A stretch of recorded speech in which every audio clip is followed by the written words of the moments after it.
Our headlines today. A new ceasefire begins in Sudan as the UK government comes under growing pressure to evacuate British citizens faster. Here, the Health Secretary says he will go to the High Court to limit next week's strike action by nurses in England. We look back on our memories of the Strictly judge and king of the catchphrase, Len Goodman, who's died aged 78. Good morning. Extra cash to help with the rising cost of living. Millions of eligible households will start receiving the first instalment worth hundreds of pounds from today. I'll look at who's eligible and how you'll receive it. Who'd be a Premier League manager? News of another sacking, the second at Tottenham this season, as Christian Stellini pays the price for that Newcastle nightmare. George Formby would be proud of us this morning. We're in Lancashire and we're cleaning windows, ask your grandparents, but they're on the Blackpool Tower. They tell me not to look down. And the UK's biggest business lobby group says it hired culturally toxic staff and failed to deal properly with people who sexually harassed female colleagues. The CBI says it has now dismissed a number of people and that it must change its culture.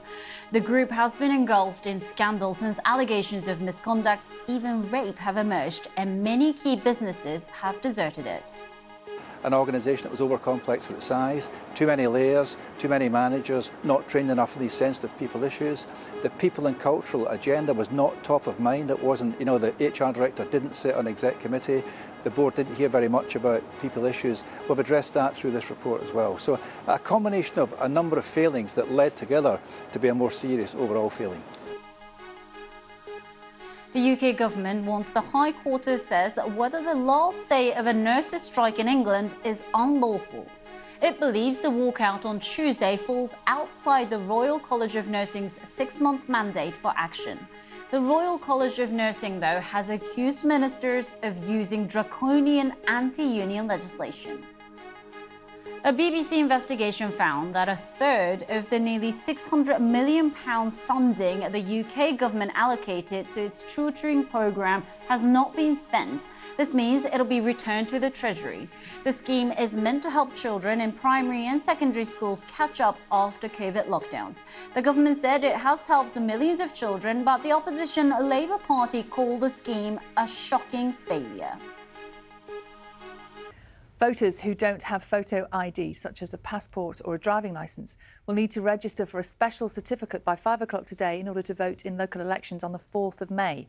Under new government rules, everyone needs to bring an accepted form of photo identification with them to the polling booth, but anyone who doesn't have one needs to apply for a free voter authority certificate before the deadline to cast their ballot.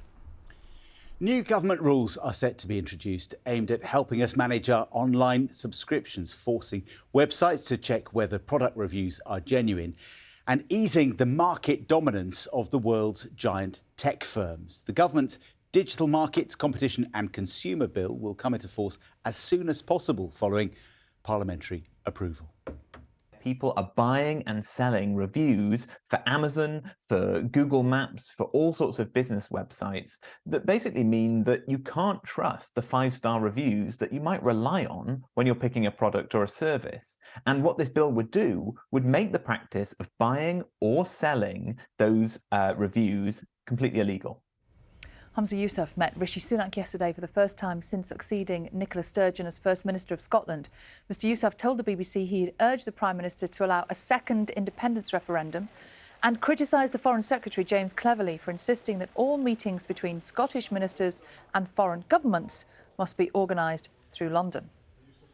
The northern version of the big issue is to cease publication in May, with the charity blaming declining town centre footfall and rising costs. The publication focused on regional stories, was independently produced in Manchester for 30 years.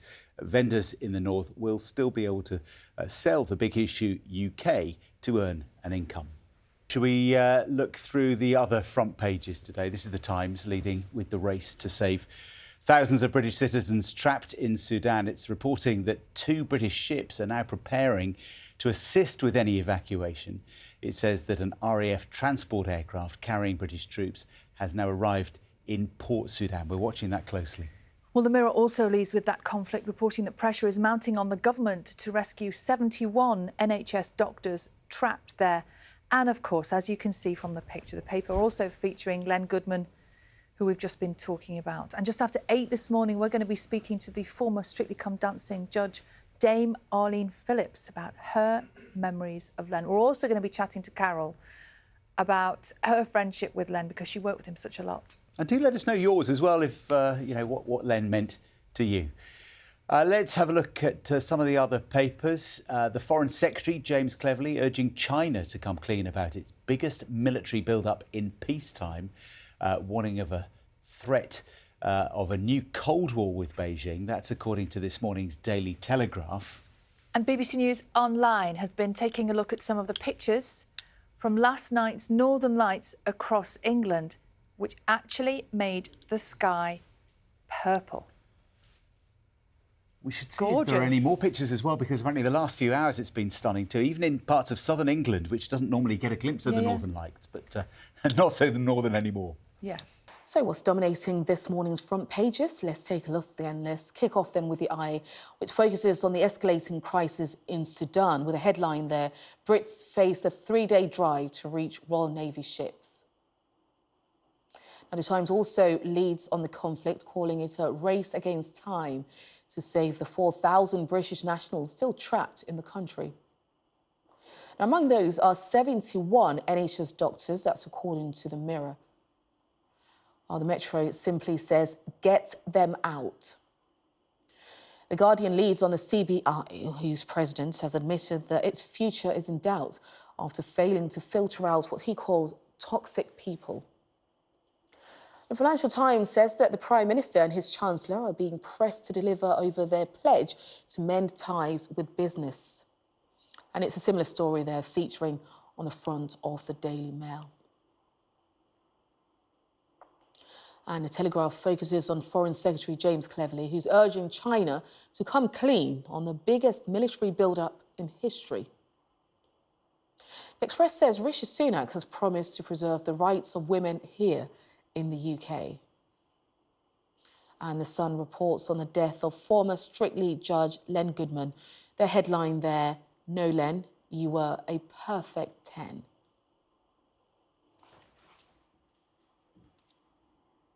And if you want to see any of those front pages again or read the stories, just scan the QR code, which is on your screen.